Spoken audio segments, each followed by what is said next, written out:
Bismillahirrahmanirrahim. Assalamualaikum warahmatullahi wabarakatuh. Salam Malaysia Madani. Salam IPGM KIK. Salam Japim. Saya Danish. Dan saya Alif dari stesen berita TV Japim. Hari ini kita akan membincangkan ciri-ciri kerajaan Uthmaniyah yang terkenal dalam sejarah dunia Islam. Kesultanan Uthmaniyah dinamakan sempena pengasasnya Uthman bin Utawul berkuasa selama hampir 6 abad dari tahun 1299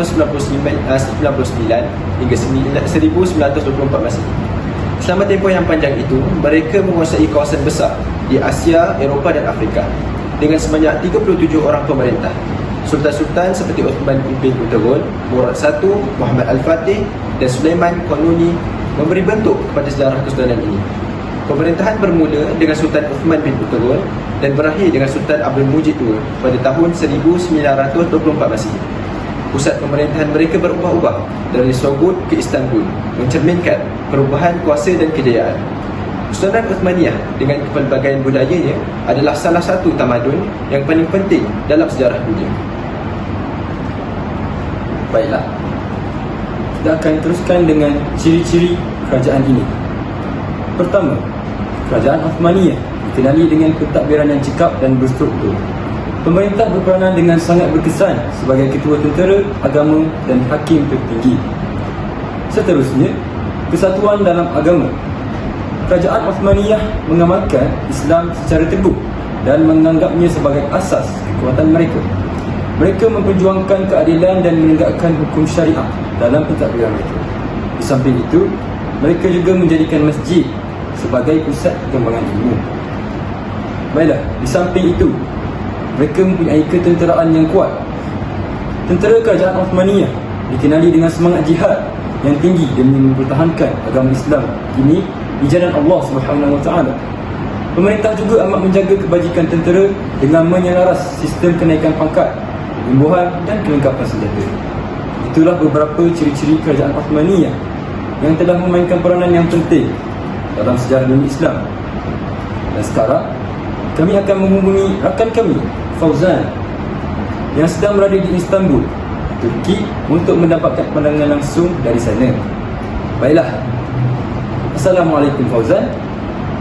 Bolehkah anda berikan pandangan lanjut mengenai kerajaan Uthmaniyah? Waalaikumsalam dan terima kasih kawan-kawan saya yang berada di studio. Di belakang saya ini merupakan kota Konstantinopel yang menjadi faktor kegemilangan kerajaan Uthmaniyah pada suatu ketika dahulu. Untuk pengetahuan semua, Sultan Muhammad Al-Fatih telah membuka kota Konstantinopel pada tahun 857 Hijrah. Beliau juga telah menyatukan empayar di utara Arab, Balkan bagi mengelakkan serangan Hungary. Selain itu, Sultan Muhammad Al-Fatih telah mewakafkan Hagia Sophia sebagai masjid dan membina kompleks Al-Fatih. Konstantinopel yang kini dikenali sebagai Istanbul mempunyai sejarah yang sangat kaya dan kegemilangan yang luar biasa. Dahulu sebagai ibu kota Empire Byzantine, Konstantinopel adalah pusat politik, ekonomi dan budaya yang penting di dunia.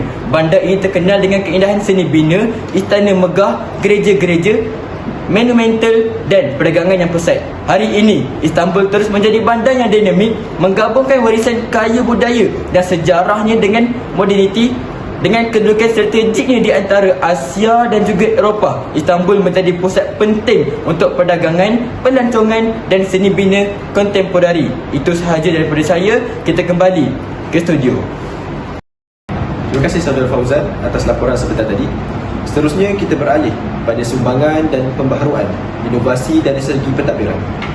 Pemerintahan yang berkesan memegang peranan kunci sebagai ketua tentera, ketua agama dan hakim tertinggi, memberikan kesepaduan di antara kekuasaan askar, agama dan keadilan. Pegawai pentadbiran berperanan penting dalam menyelaraskan pemerintahan dan keagamaan, mencipta kerjasama efektif antara dua aspek ini untuk memastikan stabiliti dan keadilan dalam kesultanan.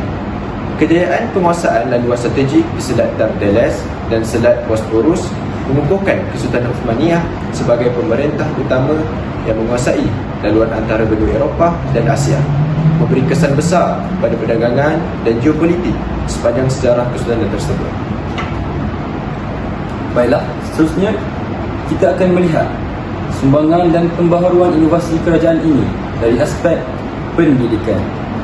Kerajaan Osmaniyah memperlihatkan komitmen yang kukuh terhadap pendidikan dengan mengambil langkah-langkah yang inovatif. Salah satu langkah penting adalah menjadikan masjid sebagai pusat perkembangan ilmu. Memupuk pembangunan dalam pelbagai bidang termasuk ilmu pengetahuan, pembangunan, falsafah, seni bina dan teknikal. Selain itu, pihak berkuasa memperluaskan infrastruktur pendidikan dengan menaik taraf dan membina institusi masjid serta perpustakaan di hospital dan masjid. Pelbagai institusi pendidikan seperti madrasah, sekolah akademik, maktab tentera, maktab teknik dan kolej perubatan turut didirikan, menawarkan pelbagai pilihan pendidikan kepada masyarakat. Gabungan sekolah dengan masjid yang dibiayai oleh yayasan agama memberikan akses pendidikan percuma kepada anak-anak Muslim. Penulisan ensiklopedia sains Islam turut berkembang, mencerminkan komitmen terhadap ilmu pengetahuan dalam masyarakat. Untuk memperluaskan peluang pendidikan, anak-anak yang berminat dalam pendidikan lanjutan dapat melanjutkan pelajaran ke madrasah yang disediakan. Mata pelajaran yang ditawarkan termasuk tata bahasa, metafizik, falsafah, astronomi dan astrologi, menunjukkan komprehensifnya pendidikan yang disediakan oleh kerajaan Osmaniyah. Maka jelaslah bahawa kerajaan Osmaniyah telah menyumbang sangat banyak di dalam pendidikan dari aspek agama maupun sains. Maka kami akan serahkan pula kepada saudara Fauzan kami untuk penerangan lebih lanjut dari instan itu. Okey, baik. Terima kasih Alif dan Danish di studio. Jika dilihat dari segi pentadbiran kerajaan Osmaniyah, Sultan Muhammad Al-Fatih telah memperkenalkan pelbagai pembaharuan dalam pentadbiran negara, termasuklah penubuhan jawatan-jawatan penting dan penstrukturan semula pentadbiran untuk meningkatkan kecekapan dan efektiviti.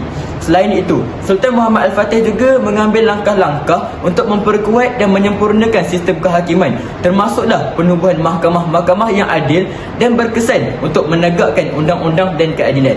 Manakala dari segi pendidikan pula, Sultan Muhammad Al-Fatih pula memperkenalkan sistem pendidikan formal dengan penubuhan madrasah di pelbagai kawasan dalam empayar. Madrasah-madrasah ini memberikan akses kepada pelajaran agama, sains dan seni kepada pelajar-pelajar. Beliau memperkukuhkan kurikulum pendidikan dengan memasukkan subjek-subjek yang luas, termasuklah subjek agama, sains, matematik dan juga sastra dan juga seni, dan memberi peluang kepada pelajar untuk mendapat pendidikan serba lengkap itu. Itu sahaja daripada saya, Fauzan, dan saya serahkan kepada kawan-kawan saya di studio.